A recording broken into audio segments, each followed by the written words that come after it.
Hey, Montel Williams here. Look, I've got some incredible news to share with you. I want to tell you about my brand new book that's coming out that's called The Sailing of the Intrepid.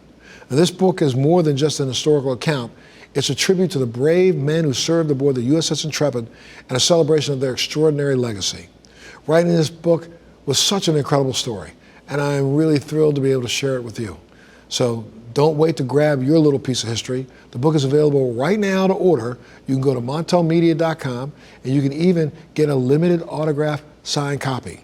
Now, thank you so much for your support. I can't wait for you to read this incredible story of the sailing of the Intrepid. I'll see you on the pages.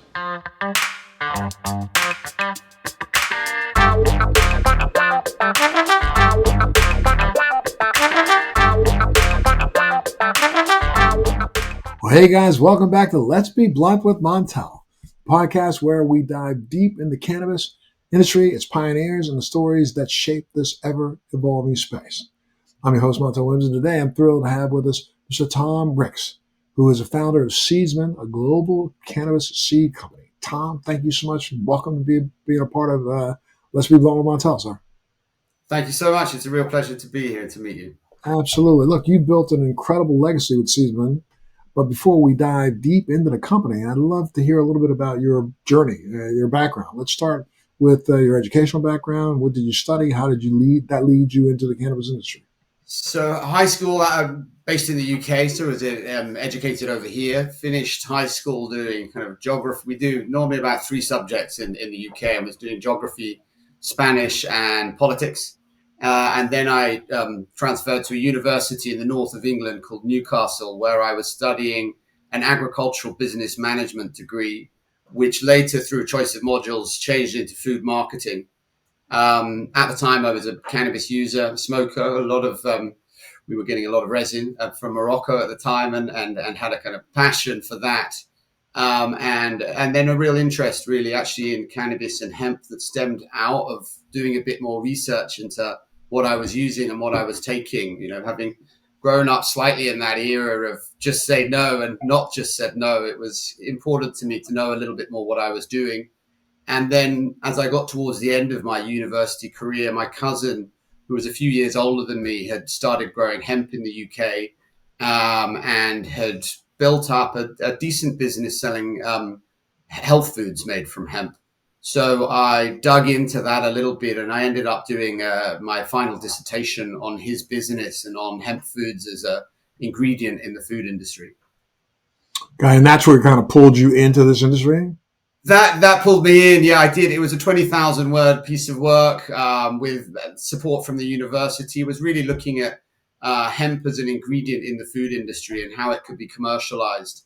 And off the back of that and a bit of nepotism from my cousin, he had offered me a job in his business called Mother Hemp when I left the university. So I went down to, it was near where my parents lived anyway. So when I finished university, moved back down to the south of England, and I started working in his business for a couple of months, where we were selling dairy-free ice cream, gluten-free pasta.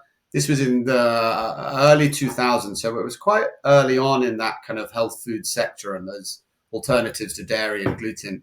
But sadly, one of the big things they were having to do is, as well as selling the product, they were having to educate people about its health benefits. And after a while, wasn't long, a couple of months, he decided he was going to sell the business as the economics of it weren't entirely stacking up. Well, tell us a little bit about those early days. Now, this will just give us an idea of what the difference is between the UK and the US. Was hemp legal in the UK? Hemp? So hemp in the UK still now, it's under the same legislation as you need to have a Home Office license to grow it, despite the fact it has it doesn't have THC effectively, or has very low amounts of THC because it is a cannabis plant. You need to have a Home Office license for it. And that's still one of the battles to get it removed, actually, from that scheduling. And when you were trying to sell it as a food substitute or a food ingredient, were you just selling the shelled seeds?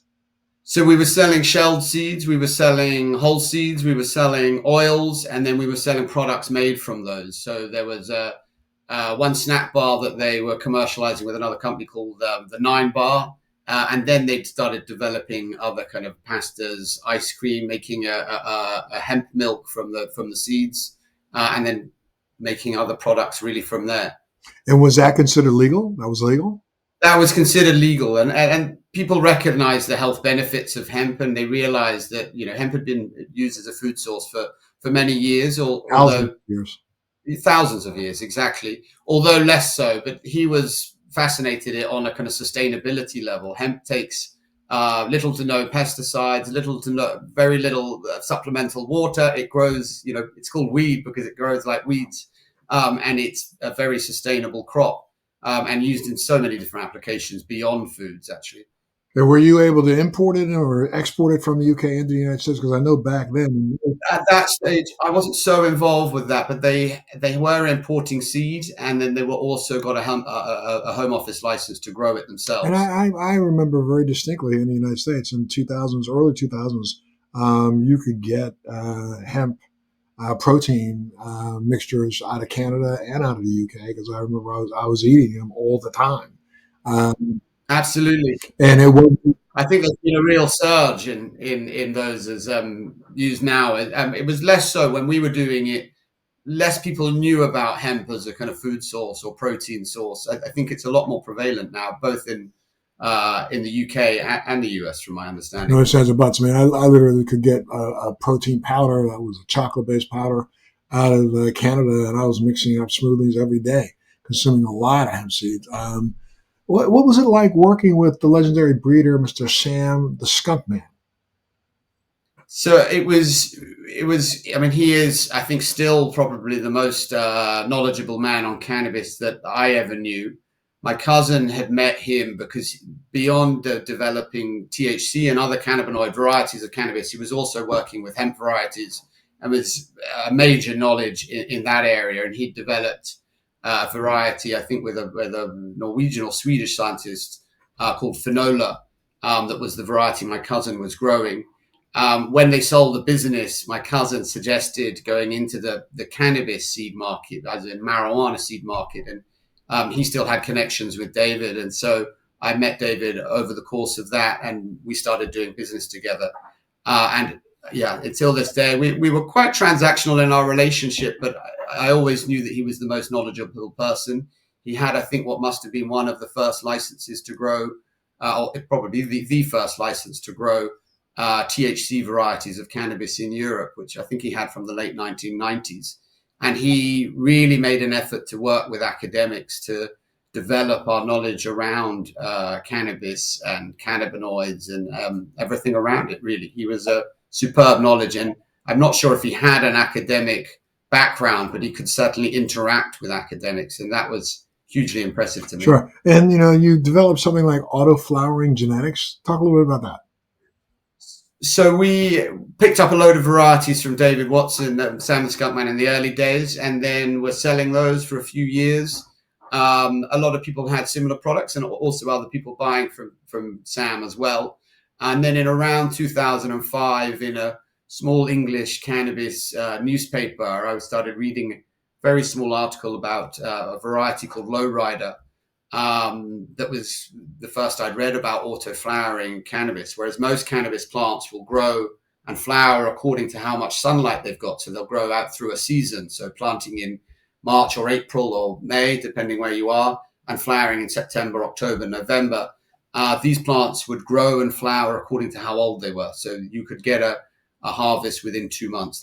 They would start flowering on around day 21, and they'd be finished around day 60 or 70. And for me, with a marketing background, I could see a lot of ways to sell that, from anything from people that were just impatient, and we were living in an increasingly impatient society, to people that were growing medicinally and potentially in wheelchairs or couldn't manage big plants. There were just lots of angles that we could get stuck into that helped us really sell the product. But a lot of people at the time were very negative about it. They thought it was a bastardization, I guess, of the gene pool. They didn't like, and they were worried that it was bringing in hemp genetics into. So we got quite a lot of abuse at the beginning, but eventually a lot of people started growing it. They found it was easy, quick, and the varieties continued to get better and better. Wow. And Seedsman has clearly been on the forefront of innovation. I know that you also worked with with CBD, with the CBD crew who were pioneers in CBD genetics. Can you tell us a little bit about that collaboration? So after the autoflowering, we were always trying to look. There were lots of others in the business selling seeds, and we always try and look for new innovations that we think are going to be a benefit to patients and to people using cannabis recreationally. And with a long time, we'd been asking some of the breeders we work with, why is everyone focusing on THC when there are so many other compounds in cannabis? And then eventually one of the breeders that we've been working with, who had a very good reputation in Europe, called Shanti Baba, started working with another Spanish organization called Resin Seeds, who had identified a variety called Canatonic. And they started developing a range of products that were either high in CBD and very low THC, or they were one-to-one strains. And that for us was really interesting, and we could see really good therapeutic value in it. And also not many other people selling it. So it was partially the therapeutic and partially the commercial side of us wanting to get involved. And because we had good channels into shops and into the home grow market, we managed to help them build that quite relatively quickly. That homegrown market is growing faster than we think, even right now, isn't it not? It is still growing. There's I think less barriers to entry than when we started 24 years ago. So there's a lot more competition. But yeah, it is still growing. Lots of people like to still grow. I think that will change over the years as cannabis becomes more accessible and quality in dispensaries and the like increases. We're seeing decreases in some areas in Europe and in the UK. But yeah, generally in the US, which is a large market for us, we are seeing more and more home growers around. It's amazing how much Seedsman has contributed to the industry. You've worked with breeders and seed banks all over the world, right? I mean, you're working with a group called Brothers Grimm, is that right? 100%, yeah. So we're not breeders ourselves. We're people that have specialized in the marketing, the logistics, all the admin sides of it, which can be quite tricky in this, especially in the old days when banking was really difficult. And what we've done well, I think, is found great partners in our suppliers, and offered them really kind of distribution where maybe they're smaller teams and not so experienced in certain areas. For us, we're not experienced in breeding and seed production. So working with people that are at the top end of that game for us is a real natural partnership. Well, I mean, it kind of tangentially, you'll be working through with me because, I just developed a seed with the Brothers Grimm, and Yeah. it's going to be coming into the marketplace, I hope, by the middle of November. Yes, we're really excited by that. And from my understanding, it's two of our best-selling varieties, actually. So we're super excited. That's what they went way back to the original varietals of Blue Dream and White Widow. So we've come up with something called Dream Widow.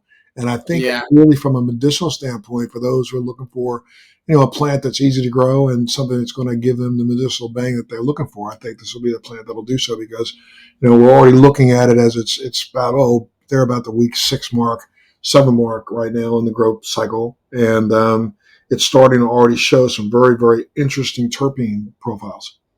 I think it'll be a great seller and really good for people. We did a survey in, I think it was around 2000 or maybe at the beginning of the kind of lockdown Corona area, and we got 16,000 respondents to a survey of our customers, and it was something like 65% of them at that time said they were using cannabis medicinally or therapeutically, which actually it was a bit of an eye opener for us. But of course, it's true.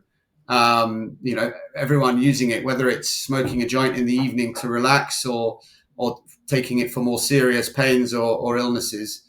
But yeah, that's our client base, and I think they're going to respond very well to the variety. Yeah, and I will tell you that I think, when you said 65% say that, but honestly, it's the whole 100%. And the reason why I say that is because most people who consume cannabis thinking that they're just doing it recreationally, they have a reason why they're doing it. They're doing it because, like you just said, to come home from work to relax a little bit better, to help them go to sleep, to wake up without any hangover from alcohol, or, some that want to cut back on their alcohol use. I mean, any of those reasons to me are medicinal rather than just happenstance. You know what I mean? Absolutely. And one of the things that we're starting to look a little bit more into as well, which has been, I think, proven with other plants, is actually the therapeutic nature of the growing before you've even produced the flowers, of actually how growing is good for you too. Mm-hmm. And Seedsman operates globally now with distribution in the United States and South Africa. How do you manage such a wide-reaching operation? And I will tell you, if you're in South Africa, I've also just did a podcast with a gentleman who runs a company called Flourish in South Africa, and when I mentioned to him that I was working on the seed, he was like excited. So that's another place you probably load me to, because I have a fairly decent footprint in South Africa just because of my show and those things. So I have a feeling that it might go really well down there too. Fantastic. Yes, we've got we manage it through having a really good team, and just having been around and learned over the years. We're a kind of legacy player in this industry that has worked out how to do things properly. As we have got older, we're less risk averse, and we now transport all the seeds around with phytosanitary certification, and the banking side of things, which is a constant problem, is getting a little bit easier, which has made things better for us, certainly over the last few years. Well, let's talk a little bit about some of the innovations that Seedsman is known for. Can you share a little bit more about some of your very special genetics? So mostly is the autoflowering we're really pleased to be part of, but we're not actually developing the genetics ourselves. For us, more is working with different breeders to help them sell their products, to help them work out what are the unique selling properties of their varieties and who are the right client base to buy them. What we want to do is match the customer with the right variety for them, whether they have it for an ailment and need certain kind of THC or CBD levels, or whether they're growing outside in tricky climates, either very hot and very humid or very cold and very humid. And for us, really, it's about getting the best varieties for the best people, so that when they grow for the first time, they have success with whichever of our producers and breeders that they buy from on our site. Yeah, I think that's one of the things that I liked about the Brothers Grimm group, because their seeds are so consistent.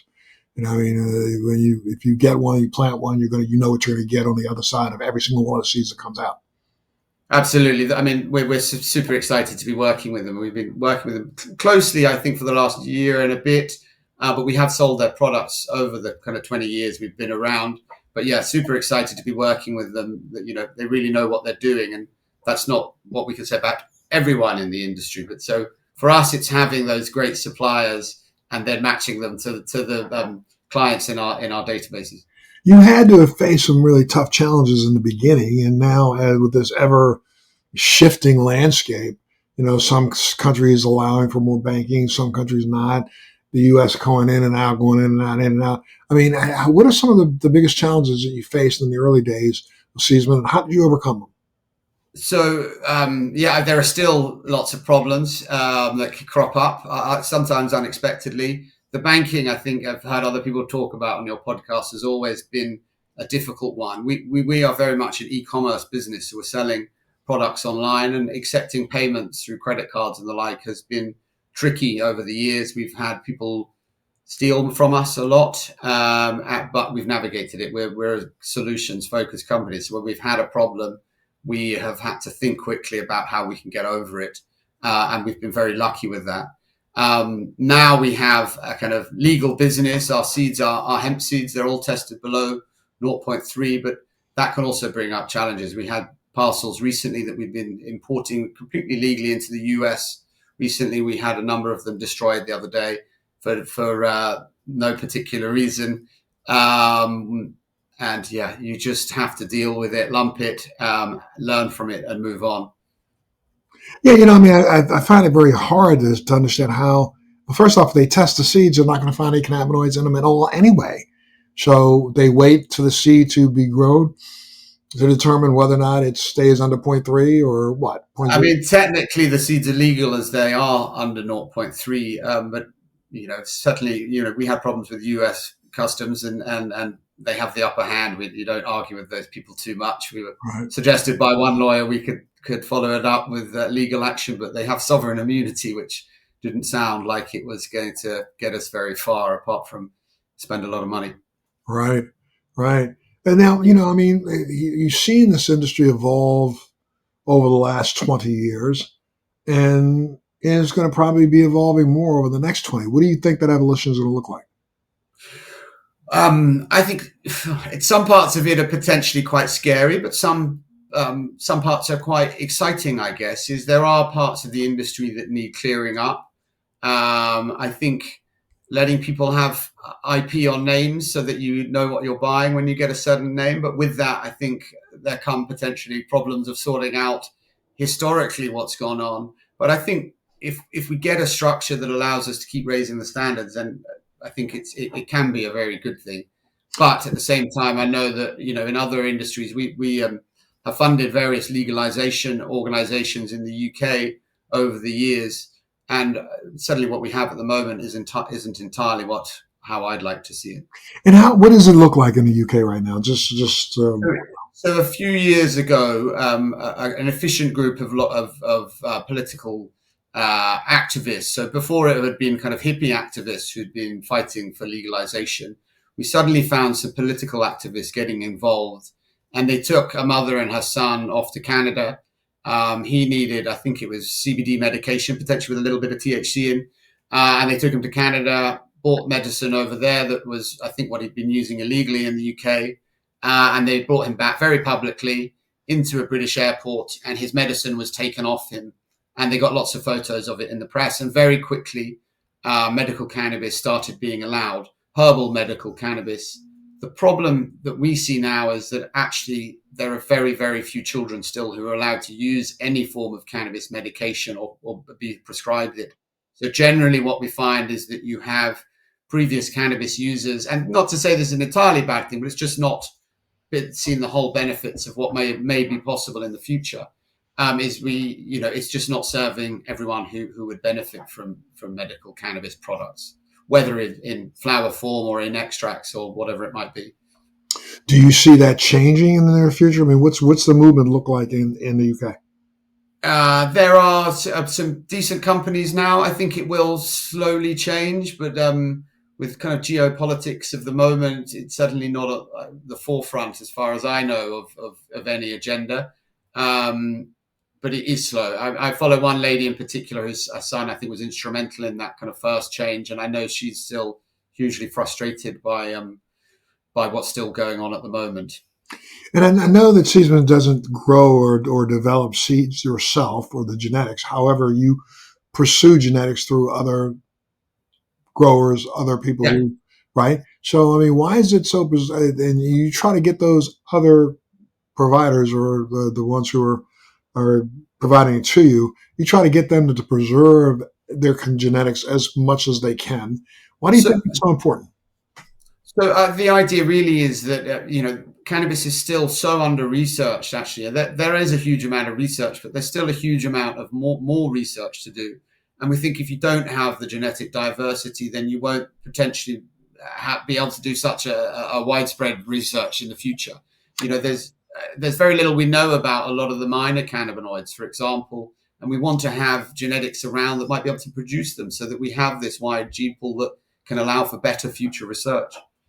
Can you share a little story about or an example of a strain that has been particularly interesting with an interesting backstory or significant to, one strain we were a bit more involved with. Normally we're quite passive involved in the creation and more involved in logistics and selling and characterizing varieties. And one we had, I think it was in 2015 or so, when a very close friend of mine's mother was dying of cancer, and she was really struggling with chemotherapy, and he wanted to give her cannabis oil. She was very hesitant and cautious of THC products, so we managed to find pheno hunted a very high CBD variety, which some friends in Spain then stabilized into a variety.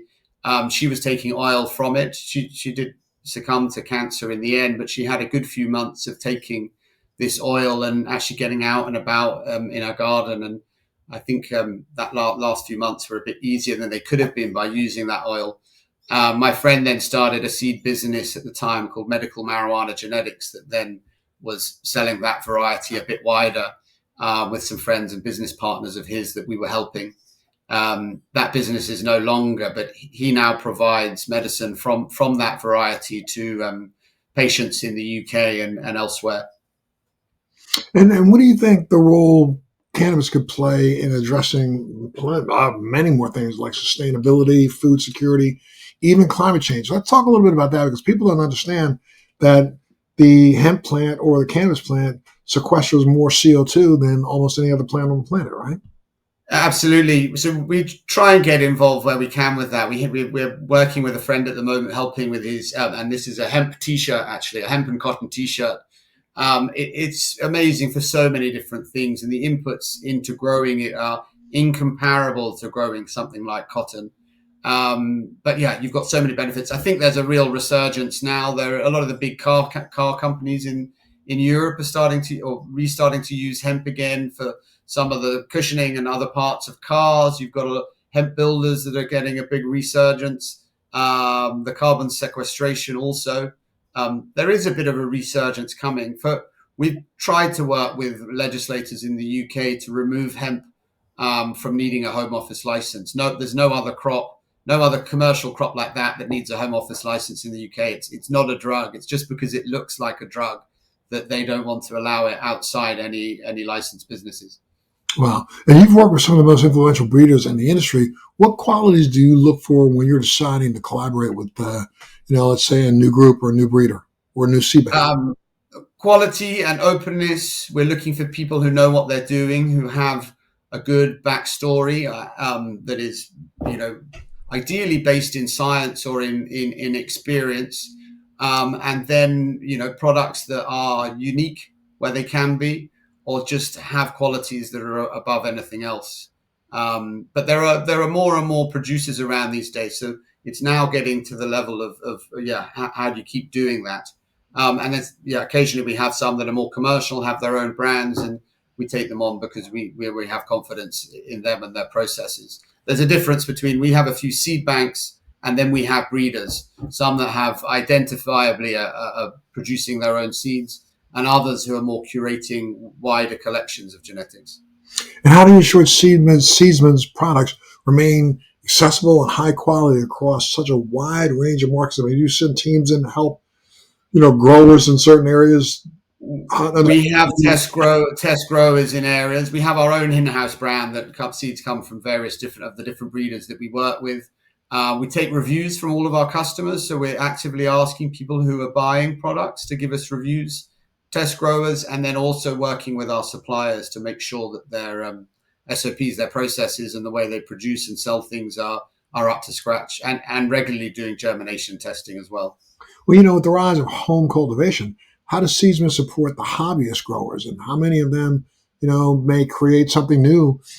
Are you interested in supporting the hobbyists? We're all about hobbyists. A big part of our business from day one really is about working with the cannabis community, and really that's the core, and it's what we've been quite well known for.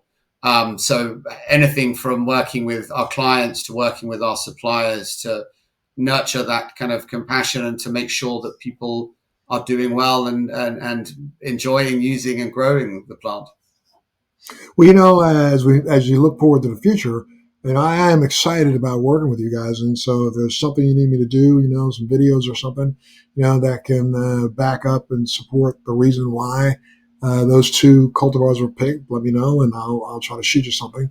Are there any other exciting projects? I'm assuming that mine's exciting for you, but are there any other exciting projects and partnerships or innovations that you've got on the horizon that you want to talk about? Really excited working with you, and thank you very much for that offer in the first place.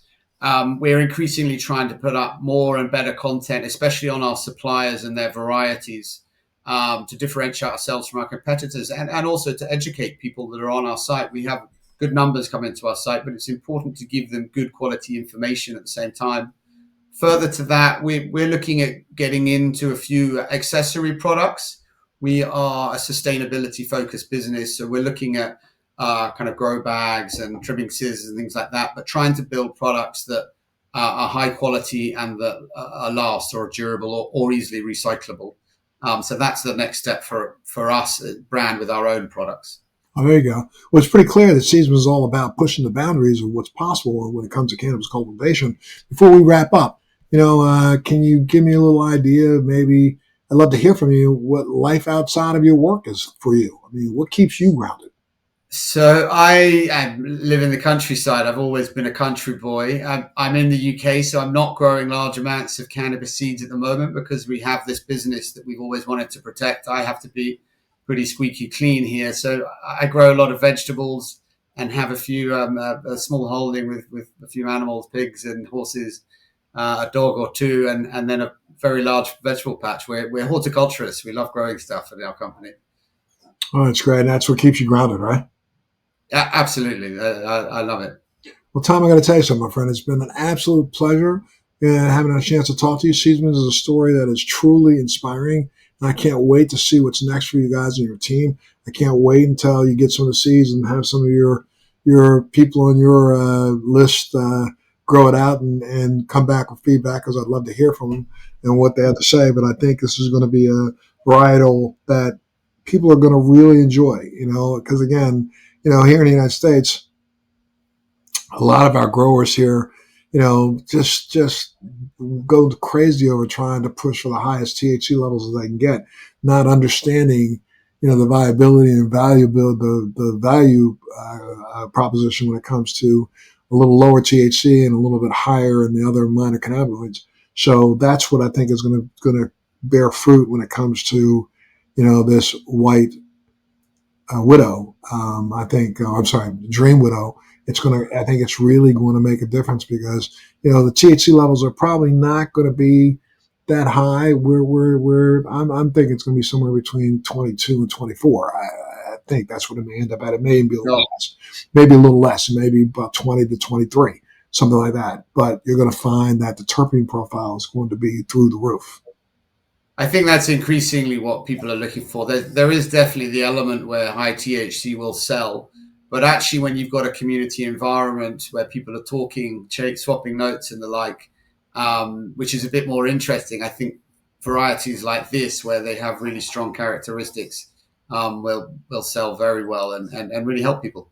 Yeah, I do too. And and I think and this is not disparaging any demographic, but I think the younger crowd, they like a higher THC, a sativa-esque kind of plant that,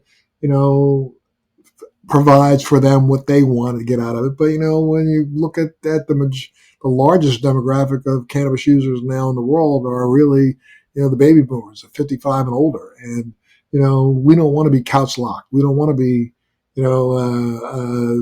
fogged out so much that you can't get on with your day. So a little lower THC and a little bit better of a body feeling, I think satisfies that demographic. So, if you need me to speak to them, let me know, and or speak to it through video, I'll do it for you.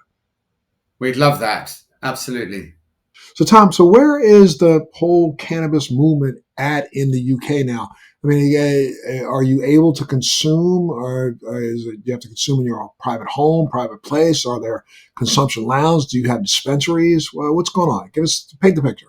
So I think you're meant to be using in your own home, but if you are using medicinally, I think increasingly, if you're carrying a card that identifies you as a medicinal buyer of cannabis, a legal buyer of cannabis, then you can smoke or vapor. They prefer vaporizing discreetly in other places.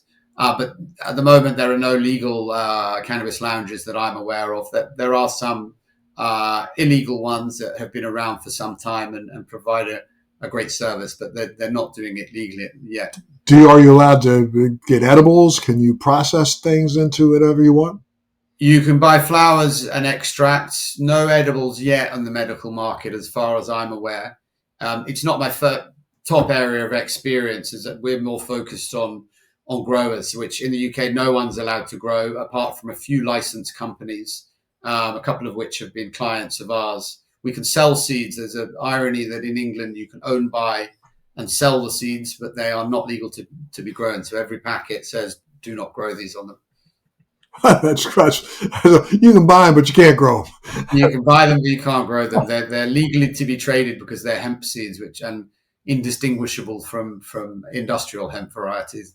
Yeah, I think every country is going to have to kind of come to get a grip when it comes to this idea of being able to grow something that, the fact that it grows into something that will eventually create cannabinoids, I don't understand how you're going to be able to pass muster with that in other areas. I mean, look at hops. I mean, hops can be used to turn into beer or into alcohol, but when it's initially grown, hops is a viable edible plant, right?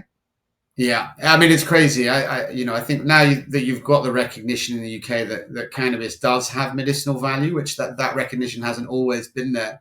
How you can stop an adult for growing it to produce their own medicine, I think still is pretty immoral in my opinion. I think just allowing people to buy stuff off a counter is one step of it. I think you've got to allow people to cultivate it for themselves as well if they want to. I agree. I agree 100%. If people wanted to get a hold of you or get a hold of Seedsman, where would they go? Give me your stats. Tell me. Our website is seedsman.com. I'm on Instagram also at Tom_Seedsman. If anyone has any questions, always happy to answer and have a kind of public face there. But the main website is seedsman.com. Well, again, I can't thank you, and thank you so much for being a part of the show today. To our listeners, I want you to thank you all for tuning in. Don't forget to hit that subscribe button and leave a review, and share this episode with anyone and everyone you know who's passionate about cannabis. Until next time, stay safe, stay frosty, stay informed, and stay blunt. Catch you on the next Let's Be Blunt with Montel. Thanks for joining me on Let's Be Blunt with Montel. Please make sure you're subscribed and hit the bell to be notified when new episodes post each week. We'd love to hear your feedback also, so please send us your comments.